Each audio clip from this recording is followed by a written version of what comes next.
اکبر الہ آبادی بڑے شاعر گزرے ہیں، تو اپنے مزاحیہ انداز میں ایک مرتبہ کہنے لگے کہ بے پردہ نظر آئیں کل جو چند بیویاں، بے پردہ نظر آئیں کل جو چند بیویاں، اکبر زمین میں غیرت قومی سے گڑ گیا، پوچھا کہ آپ کا جو پردہ تھا کیا ہوا؟ کہنے لگی عقل پہ مردوں کے پڑ گیا، تم تو یہ پردہ کر کے نکلا کرتی تھی، تمہارا پردہ کہاں چلا گیا؟ کہنے لگی مردوں کی عقلوں پہ پڑ گیا۔ پہلے عورت کے چہرے پہ پردہ ہوتا تھا، اب مردوں کے عقلوں پہ پردہ پڑ گیا۔ بہت شدید گناہ ہے عورت کا بے پردہ بلا ضرورت باہر نکلنا۔ شرم و حیا عورت کا لازمی حصہ ہے، شرم و حیا نہ رہے تو عورت کی قیمت 2 کوڑی کی بھی نہیں رہتی، 2 کوڑی کی بھی نہیں رہتی۔ عورت سے نسل چڑھتی ہے، عورت سے قومیں بنا کرتی ہیں، عورت سے نئی نسل کی تربیت اور اس کی نشو و نما ہوا کرتی ہے۔ عورت کے گود سے شرم و حیا ختم ہو گئی تو قومیں ختم ہو جایا کرتی ہیں، قومیں ختم ہو جایا کرتی ہیں۔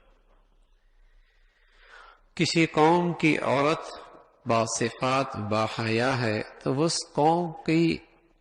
مستقبل خوبصورت ہے، اور جس قوم کی عورت سے شرم و حیا نکل جائے اس قوم کا مستقبل تاریک ہے۔ کون سنبھالے گا، کون بنائے گا، کون تربیت کرے گا؟ تو رسول اللہ صلی اللہ علیہ وسلم نے جہاں عورت کو یہ عزت بخشی کہ الدنیا متاع وخیر المتاع المرأة الصالحہ، یہ عزت، یہ اعزاز، یہ قدر و قیمت بتائی کہ دنیا کی چیزیں برتری کی چیزیں، استعمال کی چیزیں، لیکن اس دنیا میں سب سے بہتر اور بھلی چیز نیک صالح عورت ہے، نیک صالح عورت ہے۔ اس دنیا میں سب سے بھلی اور قیمتی چیز نیک صالح عورت ہے۔ وہاں اللہ کے نبی صلی اللہ علیہ وسلم نے جب شرم و حیا کی دولت سے وہ محروم ہو جائے تو پھر اس کی اس انداز سے اس کو تنبو بھی فرمایا، تنبیہ بھی فرمائی کہ جب وہ باہر نکلتی ہے اور لوگوں کی نظریں اپنی طرف اٹھواتی ہے، اس انداز سے نکلتی ہے، اس لباس میں نکلتی ہے، شرم و حیا کی چادر کے بغیر نکلتی ہے، بناؤ سنگار کر کے نکلتی ہے، تو فرمایا وہ شیطان کی صورت میں آتی ہے، شیطان کی صورت میں جاتی ہے، اور شیطان اس کے طاق میں رہتا ہے اور لوگوں کی نظریں اس کی طرف اٹھواتا ہے۔ جتنے لوگوں کی نظریں پڑتی ہیں اس کی لعنت اس پہ پڑتی ہے۔ بس اوقات کوئی پریشان حال خاتون فون کرے، اگر اسے کہہ دیا جائے کہ اپنی زندگی کو گناہوں سے ذرا صحیح کر لو، انشاءاللہ اللہ کی نصرت آئے گی، کہتی میں نماز تو پڑھتی ہوں، تسبیح بھی پڑھتی ہوں، گناہ بھی کوئی نہیں کرتی۔ تھوڑی سی تفصیل پوچھی جائے، پردہ تو نہیں کرتی، ٹی وی تو نہیں چھوڑتی،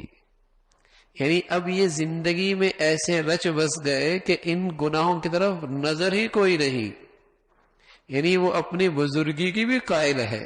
بزرگی کی بھی قائل ہے کہ میں تو بڑی تسبیح پڑھتی ہوں، بڑے وظیفے پڑھتی ہوں، بڑی نمازیں پڑھتی ہوں، بزرگی کی بھی قائل ہے۔ یعنی یہ گناہ ایسے ہیں جو اس کی بزرگی میں بھی حائل نہیں ہے۔ ہاں، یہ ایسے معاشرے میں رچ بس گئے، حالانکہ یہ ایسی نحوست ہے، ایسی نحوست ہے، 10 آدمی نے دیکھا تو 10 آدمی کی لعنت اور نحوست پڑی، گناہوں کا ذریعہ بنے، لعنت اور نحوست پڑی، گناہوں کا ذریعہ بنے، لعنت اور نحوست پڑی، گناہوں کا ذریعہ بنے، لعنت اور نحوست پڑی، گناہوں کا ذریعہ بنے، لعنت اور نحوست پڑی، گناہوں کا ذریعہ بنے۔